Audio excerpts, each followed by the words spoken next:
तर सर्वच या 36 ते 48 लाख शेतकऱ्याला कितीची कर्जमाफी मिळणार? 2 लाख रुपयाची। मग तुम्हाला 50,000 रुपयाची कर्जमाफी पाहिजे का 2 लाख रुपयाची कर्जमाफी पाहिजे हे तुम्ही मला सांगा। आता जर तुम्हाला 3 लाख रक्कम ही देणं असेल बँकेला, त्याच्यामध्ये मुद्दल आणि व्याज धरून पेनल्टी धरून, तर मग तुम्हाला या सरकारच्या योजनेच्या अंतर्गत आधी स्वतःच्या खिशातून 2.5 लाख रुपये द्यावे लागतील, मग तुम्हाला 50,000 रुपयाचा लाभ मिळणार। चालणार आहे का? बरं 2.5 लाख रुपये तुमच्याकडे आहेत का? मग आज जर तुमच्याकडे पैसे नसतील, कारण का अवकाळी पावसामुळे तुमचं नुकसान झालंय, तुम्हाला तुमच्या भावाला भाव मिळालेला नाही उत्पादनाचा, कांद्याची काय परिस्थिती हे तुम्हाला माहिती, गेल्या 10 वर्षात कपाशीला भाव नाही, सोयाबीनला भाव नाही, कांद्याला भाव नाही, खताचे भाव वाढलेत का नाही वाढले? आता तुम्ही मला सांगा, सरकार आपल्याला काय सांगता येत्या काळामध्ये पाऊस होणार आहे का हो? अल निनो आल्यामुळे या वर्षात जर पाऊस होणार नसेल तर येणारं एकही पीक तुमच्या हातामध्ये येणार आहे का? मग तुमचं घर चालणार आहे का? मग कसं चालणार तुमचं घर? कसा खर्च निघणार?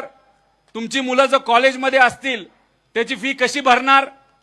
मग ह्या सगळ्या अडचणीवर मात करायची असेल तर सरकारला आपण जी विनंती करत आहोत की 2019च्या कर्जमाफीला, या कर्जमाफीला तुम्ही जे जोडलेलं आहे ती अट पूर्णपणे काढण्यात यावी, ही आपली पहिली मागणी। ही योग्य आहे का नाही आहे? मग आज आणि पुढचे काही दिवस मी असेल, माझ्याबरोबर इथं काही लोक अन्नदात्यासाठी अन्न त्याग करणार आहेत। तर हे आंदोलन एका दोघासाठी नाही। इथं इलेक्शन आहे का? कुठे काय आपल्याला मतं मिळवायची आहेत का? पण ही अडचण शेतकऱ्याची आत्ता जर नाही सोडवली तर पुढचं वर्ष आपल्या शेतकऱ्याचं अतिशय अडचणीचं जाऊ शकतं, म्हणून हे आंदोलन आपण इथं करत आहोत। आणि ओटीएसच्या बाबतीत सुद्धा जी दुसरी अट आहे त्याच्यामध्ये सुद्धा 2019ला आपल्याला जोडण्यात आलेलं आहे, ते सुद्धा त्यांनी ती 2019ची अट काढण्यात यावी अशी आपण मागणी केली। कॅबिनेटमध्ये जेव्हा बैठक सुरू होती त्या बैठकीमध्ये एक अंतर्गतला पेपर कागद मीडियासमोर आपण आणला, त्या कागदावर काय लिहिलेलं आहे, या सगळ्या अटी जर टाकल्या तर आपल्याला 35,000 कोटी रुपये द्यावे लागणार नाही, आपल्याला बरेच कमी मिळू शकतात। त्यामुळे ही जी कर्जमाफी आहे ती कर्ज वसुली आहे, कर्जमाफी नाही, हे मात्र या ठिकाणी सिद्ध होतं। याचा विचार हा तुम्हा आपल्या सर्वांना त्या ठिकाणी करावा लागणार आहे। आणि जे रेग्युलर शेतकरी आहेत, ज्यांनी वेळेवर पैसे आतापर्यंत भरलेले आहेत, जून महिन्यामध्ये कर्जमाफी होणार, ही कुठल्या महिन्यामध्ये डिक्लेअर झालं होतं? 8 ते 9 महिन्यापूर्वी, हो का नव्हतं? काही शेतकऱ्यांनी, काही नेत्यांनी, तुम्ही आपण सगळ्यांनी मिळून आंदोलन केलं, त्याला यश आलं, काही प्रमाणात सरकार झुकलं। बच्चू कडू आज सत्तेत आहेत, त्यांनी सुद्धा आंदोलन केलं होतं।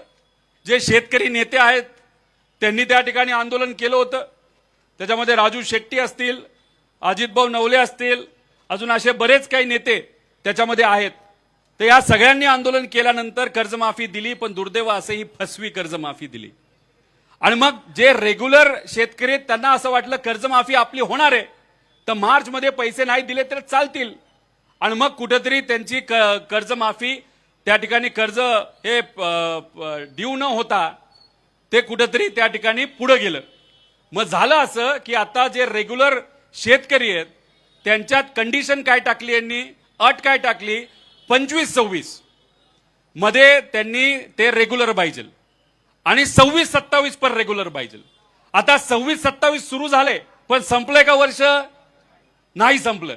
मग 26-27 हे वर्षाची अट टाकण्याचं कारण असं, जे रेग्युलर 14 लाख शेतकरी आहेत त्यांना आता या सरकारला पैसेच द्यायचे नाहीत, त्यांना नंतर कधीतरी त्या ठिकाणी पैसे द्यायचे।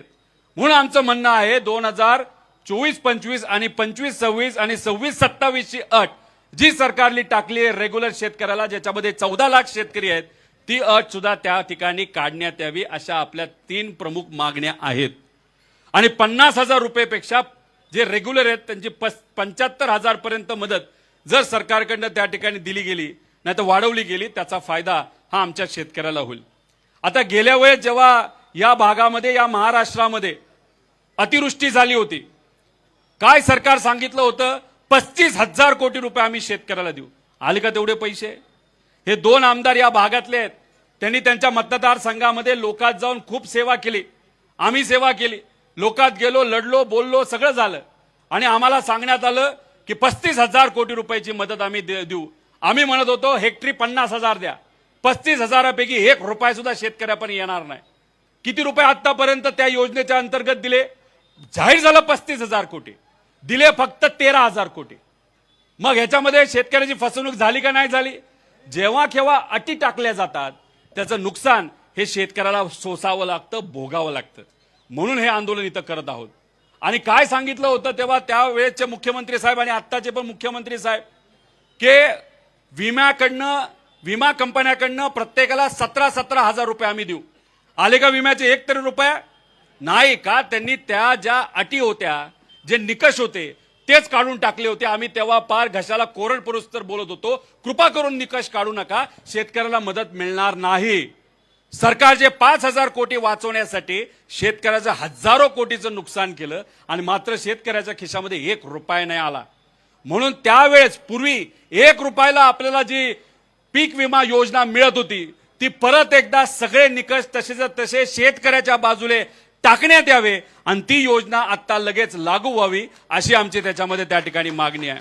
आणि शेवट ही कर्जमाफी वाट न बघता लगेचच्या लगेच 2 लाख रुपये सरसकट, किती रुपये शेतकऱ्याचे थकलेत हे न बघता डायरेक्ट अकाउंटमध्ये 2 लाख रुपये टाका आणि टाकल्यानंतर पुनर्गठन करा आणि आमच्या शेतकऱ्याला नवीन कर्ज देऊन येणाऱ्या सीझनमध्ये आम्हाला समोर जाण्याची संधी त्या ठिकाणी शेतकऱ्याला द्या. अशा सगळ्या आपल्या मागण्या आहेत. काय चुकलंय? काय चुकलंय सांगा तुम्ही? ह्याच्यात काय आपण स्टंटबाजी करतोय का? ह्याच्यात का आपण लढतोय? आज जर आमच्या शेतकऱ्याला मदत नाही मिळाली तर आतापर्यंत गेल्या काही दिवसामध्ये 22 पेक्षा जास्त शेतकऱ्यांनी दुर्दैवाने या महाराष्ट्रामध्ये त्या ठिकाणी आत्महत्या केलेली आहे. आता मी तुमच्याशी बोलत असताना एका दिवसाला आपल्याला 8 ते 9 आत्महत्या दुर्दैवाने आपल्या या राज्यामध्ये त्या ठिकाणी होत आहेत. नागपूरमध्ये झाल्यात, विदर्भात झाल्यात, मराठवाड्यात झाल्यात. या सगळ्या भागामध्ये आता त्या ठिकाणी आत्महत्या या सुरू आहेत. त्यामुळे अशा पद्धतीने आमच्या शेतकऱ्याला वाचवायचं असेल तर हे आंदोलन आमच्यासाठी महत्वाचं आहे. प्रशासनाला विनंती आहे की नेत्यांशी तुम्ही चर्चा करा, त्यांच्याशी संपर्क साधा, मंत्र्यांशी संपर्क साधा. आज आम्ही इथं हे आंदोलन आमच्यातले काही जण इथं सुरू करत आहोत. तुम्ही एवढ्या मोठ्या संख्येने इथं आलात त्यासाठी मी मनापासून आपल्या सर्वांचे या ठिकाणी आभार व्यक्त करतो. त्याच्याचबरोबर मी या मीडियाच्या मदतीने महाराष्ट्राचे तमाम शेतकरी नेते, सत्तेतले नेते, विरोधातले नेते, सामान्य लोक या सगळ्यांना मी आव्हान करतो की शेतकऱ्याला पाठबळ देण्यासाठी, पाठिंबा देण्यासाठी आपण जमेल तसं या आंदोलनाला त्या ठिकाणी यावं. त्याच्याचबरोबर ज्या शेतकऱ्याला इथं येता येत नसेल, आपल्याला सिस्टमच्या विरोधात लढायचं असेल तर मग आपल्याला आपल्या गावात, तालुक्यात, जिल्ह्यात सुद्धा अशा पद्धतीने आंदोलन करावं लागेल. कारण आपण आपल्यासाठी लढलो नाही तर मग उद्या जाऊन अडचणी आपल्यालाच राहणार आहेत. नेत्याला काही फरक पडत नाही. नेत्यांची मुलं चांगल्या कॉलेजमध्ये, चांगल्या शाळेमध्ये शिकतात. मोठ्या मोठ्या व्यावसायिकांना काही फरक पडत नाहीत. त्यांचं सगळं बरं चाललेलं आहे. एखाद दुसरा महिना त्यांचा वाईट जाईल पण वर्ष त्यांचं चांगलं जाणार आहे. पण येणारा पाऊस काळ खराब असल्यामुळे तुमचं अख्खं वर्ष नाही, पुढचे 2 वर्ष खराब जाणार आहेत. त्यामुळे या कर्जमाफीचा पूर्णपणे 2 लाखाचा लाभ प्रत्येक शेतकऱ्याला जर मिळाला नाही तर तुम्हाला म्हणजे शेतकऱ्याला खूप मोठी अडचण ही सोसावी त्या ठिकाणी लागणार आहेत. म्हणून आपल्या सर्वांना सांगतो की हे आंदोलन आपल्या सर्वांसाठी अतिशय महत्वाचं आहे आणि तुमच्या सर्वांच्या साक्षीने, विठोबारायाच्या आशीर्वादाने, सर्व संत श्रेष्ठांच्या आशीर्वादाने, सर्व महामानवांच्या आशीर्वादाने, माझ्या आई वडिलांच्या आशीर्वादाने, माझ्या परिवाराच्या पाठिंब्याने व सर्वसामान्य लोकांच्या पाठिंब्याने हे आंदोलन आत्ता आपल्या सर्वांच्या उपस्थितीमध्ये, त्याच्याचबरोबर 4 जून पासून आत्तापर्यंत कर्जबाजारी जे शेतकरी होते आणि दुर्दैव कर्जबाजारी असल्यामुळे ज्या शेतकऱ्यांनी आत्महत्या केली, आपल्या परिवाराला त्या ठिकाणी सोडलं, ज्याच्यामध्ये नारायणबाई धोटे असतील नागपूर, त्याच्याबरोबर सुखदेवभाऊ पाटोड असतील, लतादाई गायकवाड असतील, खुशालभाऊ खंडाईत असतील, त्याच्याचबरोबर गजाननभाऊ राठोड असतील, नागरामभाऊ राठोड असतील, संजयभाऊ साळवे असतील, दशरथभाऊ चव्हाण असतील, विनोदभाऊ शिंदे असतील, विश्वासभाऊ क्षीरसागर असतील, बाळकृष्णभाऊ खडसे असतील व इतरही सर्व शेतकरी, त्यांना मी आदरांजली त्या ठिकाणी वाहतो आणि प्रत्येक शेतकऱ्याला विनंती करतो, आपला परिवार आपल्यासाठी महत्वाचा आहे. या सरकारला जाग्यावर आपण सर्वजण आणू, गुडघ्यावर आणू आणि तुम्हाला सरसकट कर्जमाफी देण्यासाठी या सरकारला सांगू. त्यामुळे कृपा करून कुणीही आत्महत्या त्या ठिकाणी करू नये. यांना आदरांजली सगळ्यांना वाहून आणि तुमच्या सगळ्यांच्या आशीर्वादाने, पाठिंब्याने, महाराष्ट्राच्या तमाम लोकांच्या पाठिंब्याने, तसंच महाराष्ट्र धर्म टिकवण्यासाठी विठुरायाच्या या पावनभूमीमध्ये आत्तापासून मी आमच्या अन्नदात्यासाठी अन्नत्याग आंदोलन इथं सुरू करत आहे. आता सरकारकडे खरं तर निर्णय गेलेला आहे की या आंदोलनाला असंच वाढवत ठेवायचं, शेतकऱ्याला असंच अडचणीत त्या ठिकाणी ठेवायचं का आमच्या अन्नदात्याला त्या ठिकाणी सहकार्य करायचं. त्यामुळे सरकारने या बाबतीतचा योग्य असा विचार तिथं करावा अशी मी विनंती या सरकारला करतो. त्यामुळे 36 लाख शेतकऱ्यांच्या वतीने आणि शेतकऱ्याला न्याय मिळाला तरच मजुराला न्याय मिळणार आहे, ग्रामीण अर्थव्यवस्थेला न्याय मिळणार आहे. ग्रामीण अर्थव्यवस्था चांगली राहिली तरच शहराची अर्थव्यवस्था ही चांगली राहणार आहे, तरच देशाची आणि राज्याची अर्थव्यवस्था चांगली राहणार आहे. त्यामुळे हे आंदोलन हे अख्ख्या महाराष्ट्राचं आहे, सामान्य लोकांचं आहे आणि या आंदोलनामध्ये आमच्याबरोबर अनेक लोक सहभाग घेत आहेत. जे सहभाग घेतात त्यांचं मी मनापासून आभार व्यक्त करतो. या स्टेजवर जे माझ्याबरोबर पुढचे काही दिवस इथं अन्नत्याग आंदोलन करणार आहेत त्यांनीच कृपा करून, म्हणजे मोठे नेते सोडून जे कोणी इथे माझ्याबरोबर आंदोलन करणार आहेत, जे उपोषण करणार आहेत, अन्नत्याग करणार आहेत, त्यांनी या व्यासपीठावर त्या ठिकाणी थांबावं. त्याच्याचबरोबर आपल्याला आध्यात्मिक मार्गदर्शन करण्यासाठी इथं काही हबप महाराज इथं आलेले आहेत, त्यांचं मी मनापासून स्वागत करतो. त्यांनी केलेलं मार्गदर्शन आमच्या सर्वांसाठीच प्रेरणादायी इथं असेल. सर्व इथं असणाऱ्या मीडियाचे मी आभार व्यक्त करतो. तुम्ही सहकार्य करतात, तुम्ही हा विषय लोकांपर्यंत नेता, सरकारपर्यंत नेता, म्हणून कुठे ना कुठेतरी सामान्य लोकांचा फायदा होतो. काही दिवसांपूर्वी लातूर मध्ये असणाऱ्या एका शेतकऱ्याकडे बैल नसल्यामुळे स्वतःच्या पत्नीला नांगर तिथं ओढावा लागलं. ठीक आहे, मीडियाली बातमी केली, विरोधकांनी त्याच्यावर बोललं म्हणून सरकारने दुसऱ्या दिवशी एक बैल दिला, पण दुर्दैव असं ते बैल सुद्धा आजारी दिला. तो इतका आजारी होता की शेतकऱ्याकडे पैसे नसताना सुद्धा बाहेरून पैसा घेऊन त्याला डॉक्टरचे पैसे भरावे लागले. म्हणजे स्वतःच्याच खिशातून दिलेल्या बैलाला नीट करण्यासाठी पैसा गेला.